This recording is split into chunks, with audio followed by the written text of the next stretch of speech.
હવે શરૂ થવા જઈ રહ્યો છે દેશનો સૌથી મોટો કેસ, આપકી અદાલત રજત શર્માની સાથે.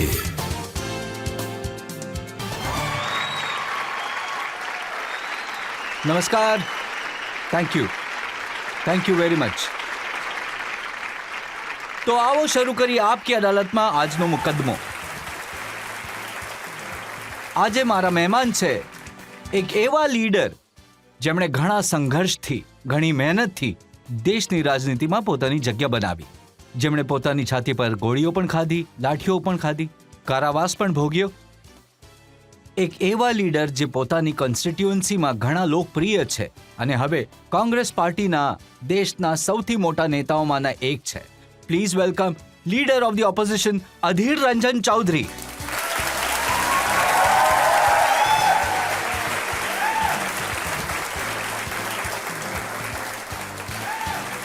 અને હવે હું આમંત્રિત કરીશ આપકી અદાલતમાં આજના જજને. જજ ઘણા ખાસ છે. હું એમને યુનિવર્સિટીના દિવસોથી જાણું છું. મારી સાથે ભણતા હતા. પછી અમે સાથે જર્નલિઝમ પણ શરૂ કર્યું. તેઓ ટાઈમ્સ ઓફ ઇન્ડિયામાં હતા, હિન્દુસ્તાન ટાઈમ્સમાં હતા અને આજકાલ ગાર્ડિયન ન્યૂઝ પેપરના મેનેજિંગ એડિટર છે. Please welcome Pankaj Vora.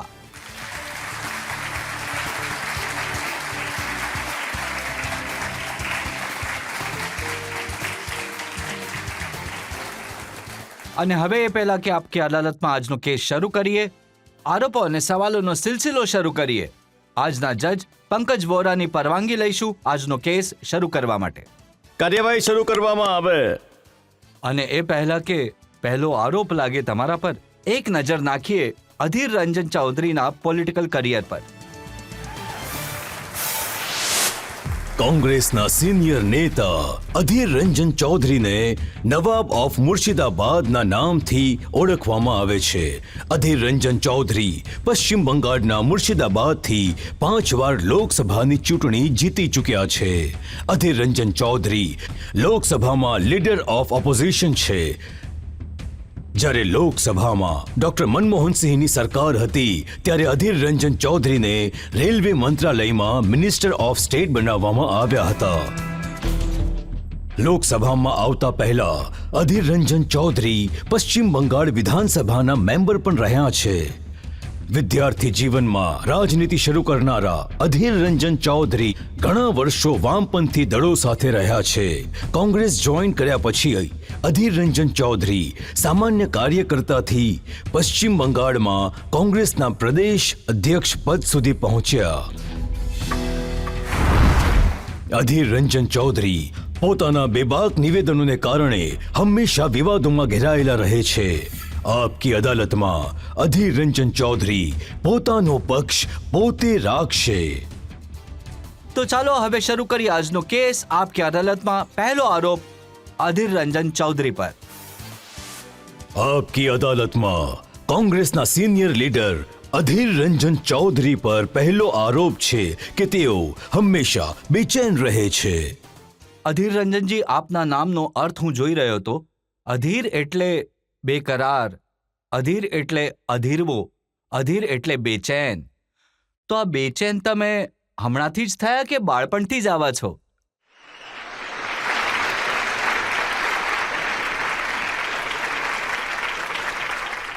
મારા પિતા અને માતાએ જ્યારે મારું નામ પસંદ કર્યું હતું તો ચોક્કસ સમજી વિચારીને જ કર્યું હશે.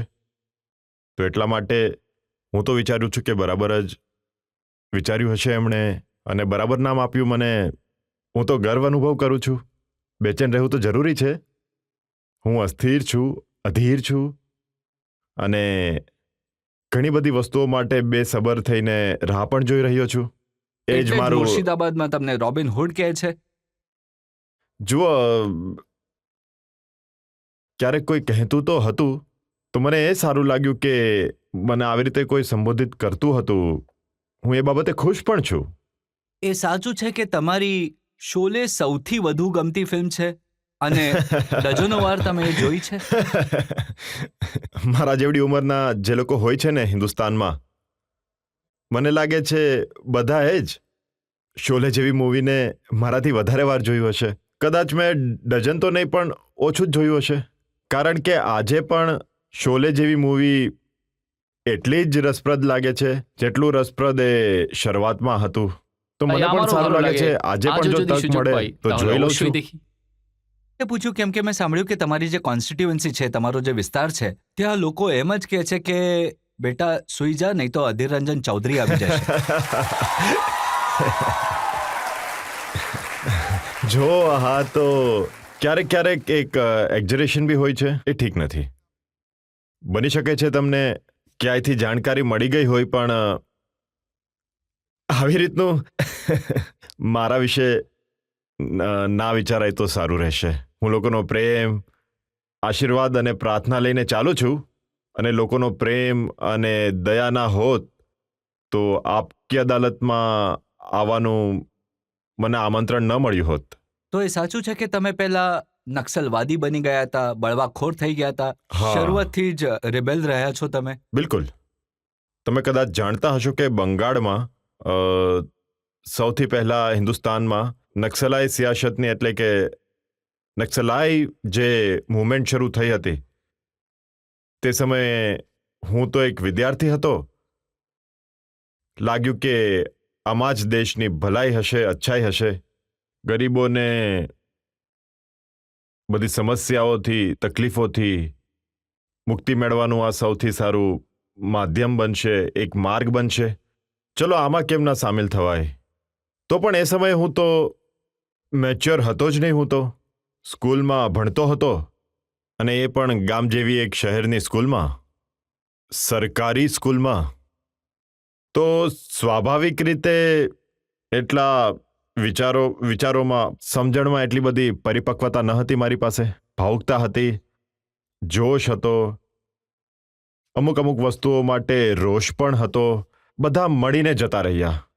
તો આવો જોશ, એવો રોષ કે 14 વર્ષની ઉંમરમાં મર્ડર કરી દીધું અને જેલ જતા રહ્યા. નહીં, મર્ડર ક્યાંથી શું લાવ્યા છો તમે? મર્ડર મતલબ અમે લોકો આંદોલન કરતા ઘણું બધું કર્યું છે.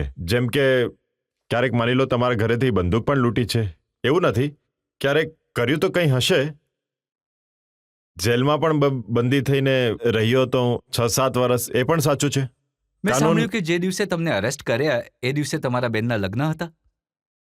હા, બહેનના લગ્ન હતા. હું આવ્યો હતો કેમ કે ઘણા દિવસ ફરાર રહ્યો હતો. તો બહેનના લગ્નમાં મને લાગ્યું ચાલો એકવાર બહેનના લગ્નમાં કેવા લગ્ન થાય છે, ઠીકઠાક થાય છે ને ચાલો જોઈએ. બસ એટલે પકડાઈ ગયા. તક મળી ગઈ અને તકનો એમણે ફાયદો પણ બહુ સારી રીતે ઉપાડ્યો અને હું બચી ના શક્યો. તમે 14 વર્ષની ઉંમરમાં જેલ ગયા, 7 14 વર્ષ જેલમાં રહ્યા. 15 વર્ષ. ચાલો 15 રાખીએ. હા.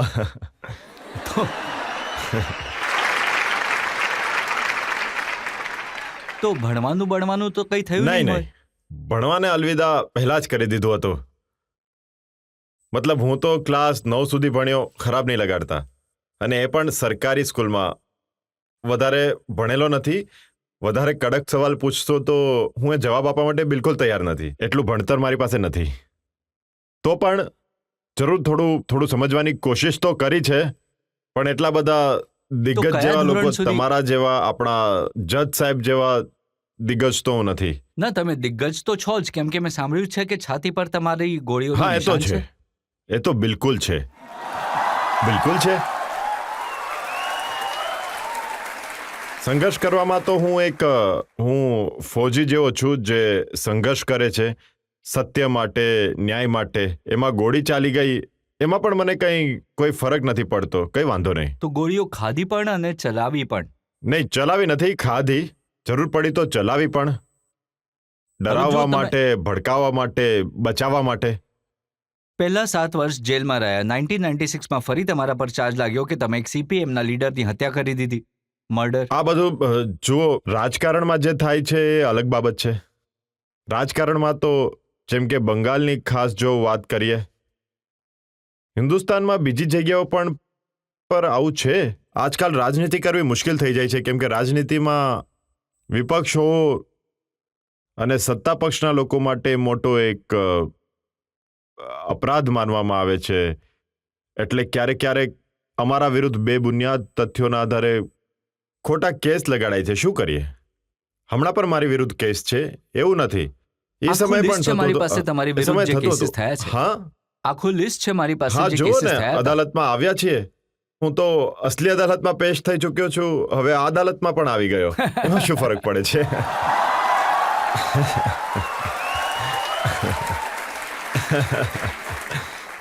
અસલી અદાલત તો આ છે જનતાની, જેમાં તમને વારંવાર જવું પસંદ પડે છે છે. મને. જનતા નક્કી કરે છે કે એ તમે તો અલગ વસ્તુ છે. એ અદાલતમાં જવામાં મને પણ ઘણો રસ છે. હું ઈચ્છું છું કે વારંવાર જનતાની અદાલતમાં સામે ઊભો રહીને જેટલું મારી પાસે મારા વશમાં છે બધા જવાબ આપું. એમાં મને કોઈ નારાજગી નથી. કોઈ પણ અહીંયા જેટલા છે આપણા સાથીઓ, ભાઈ બહેનો જેટલા પણ છે, આપણા જે વડીલે છે, જે પણ મરજી હોય તમે સવાલ તો પૂછી શકો છો. 2005 માં પણ આરોપ લાગ્યો તો ડબલ વધુ મર્ડર. નહીં કહો, ડબલ ટ્રિપલ લાગે છે બંગાળમાં.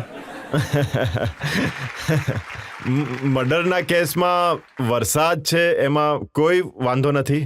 જે પણ વિરુદ્ધ સારી રીતે જો કોઈ સત્તારૂઢ પાર્ટી વિરોધી થાય છે તો ક્યારેક ક્યારેક થઈ જાય છે. પણ- હું તો ઈચ્છું છું કે અદાલતની સામે હાજર થાવ અને જો ખરેખર મેં કોઈ ખોટા કામ કર્યા હોય, કોઈ જો ગેરકાનૂની કામ કર્યા હોય તો મને પણ સજા થવી જોઈએ.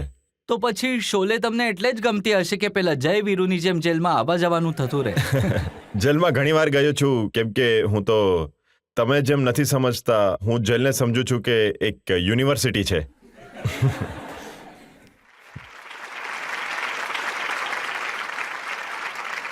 પણ શું સાચે જ તમે ક્યારે કોઈનું ખૂન કર્યું છે? જો ખૂન કર્યું પણ હોત તો હું અદાલતમાં કેમ કહું? જો હું એ પ્રકારનો મૂર્ખ હોત તો મને તમે શું સદનમાં જોતા હોત અને અહીંયા પણ નહીં બોલાવત. હું મૂર્ખ તો નથી, આ માનીને તમે ચાલો. આજે તમે ઇલેક્શનની એફિડેવિટમાં ડિક્લેર કર્યું એમાં 26 કેસીસ છે. હા, એમાં ઘણા બધા મર્ડરના ઘણા કેસીસ બધા. છે. ઘણા બધા. શું કરીએ શું? જો તમને લાગે છે કે મને મર્ડર કેસમાં, મારા વિરુદ્ધ મર્ડર કેસમાં, ફરજી કેસમાં મુકદ્દમો લગાવીને મને કમજોર કરવો છે તો કરી શકીએ, આજે પણ કરી શકીએ. આ માનીને જ અમે ચાલીએ છીએ જ્યાં રાજનીતિ કરીએ છીએ. આજની તારીખમાં ખોટું ના લગાડશો, અમારા સાથીઓ હિન્દુસ્તાનના રાજનીતિનો એક ભાગ બની ગયો છે. વિરોધ કરવો અપરાધ નથી, વિરોધ કરવો કોઈ મતલબ અન્યાય નથી કે એવું કંઈ નથી.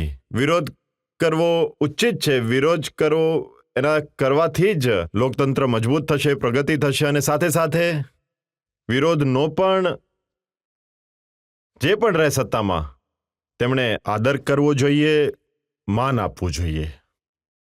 ઘણા બધા કેસીસ છે પબ્લિક સર્વન્ટને મારવાના. પબ્લિક સર્વન્ટને મારવાનું કેવી રીતના? તમે ક્યાંથી શોધીને લાવ્યા મને નથી હા ખબર. જુઓ, તમારા જ તમે જે સબમિટ કર્યું એમાં મને લાગે છે લખેલું છે. તમારા ઇન્વેસ્ટિગેશન ઓફિસરે કદાચ કોઈ ભૂલ કરી હશે. અમુક કેસીસ છે જેમાં બંદૂક છીનવવાની. હા, એ તો કહ્યું પહેલા સાંભળ્યું બધાએ, ઘણા પહેલા મેં તો કહી જ દીધું કે જે કર્યું છે એમાં કોઈ છુપાવવાની મને જરૂરત નથી, કેમ તો કે જે તમારા છે હિસાબથી કેટલા કેસીસ ચાલી રહ્યા છે તમારા પર? જોવું પડશે, વકીલ સાહેબને પૂછવું પડશે, જોવું પડશે. એ તો જો તમે તમારા જેવો મારો વકીલ હોત તો મારે કોઈ કહેવાની જરૂરત ના પડત. મને તો તમારા જેવો રજતજી જેવો વકીલ જોઈએ છે. મેં તો તમારું જે ઇલેક્શન એફિડેવિટ છે હા તે જોયું છે. હા, એમાં જો criminal છુપાવ્યું casesનું નથી મેં. list બિલકુલ છે. છે. હવે જો આ વર્ષે જોઈશો તો એમાં 90% કેસ તો ખતમ પણ થઈ ચૂક્યા છે. આ વખતે હું જો ચુનાવ લડ્યો તો આ વખતે એફિડેવિટ આપવું પડશે, તો ત્યારે જોઈશું કે 90% નથી પણ આમાં. આવા ઘણા બધા બનાવો છે, જેમ કે 2013માં ફેબ્રુઆરીનો બનાવ, સરકારી ગાડી પર ઊભા રહીને તમે પ્રોટેસ્ટ હા, કરવા કર્યો જ છે લાગ્યા એ તો તો. સપોર્ટર્સે ડીએમ ઓફિસમાં તોડફોડ કરી તો તમે તમારું શર્ટ ઉતારી લહેરાવા લાગ્યા, નહીં, સૌરવ ગાંગુલીની મેં જેમ. કહ્યું હતું કે જો તોડફોડ ના કરો, આંદોલન કરો.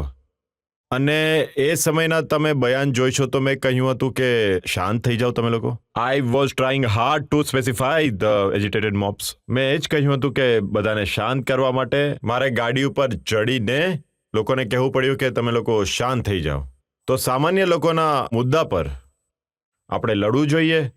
પછી એના માટે કલેક્ટર સાહેબને ઘરે, ડીજીઆઈ મંત્રી પ્રધાનમંત્રી બધાના ઘરે જો મારે જવું પડે આંદોલન ચલાવવા માટે આંદોલન કરવા પડે હમણાં પણ હું જવા માટે બિલકુલ તૈયાર છું. એમાં મને કોઈ વાંધો એમાં મને કોઈ એમાં પણ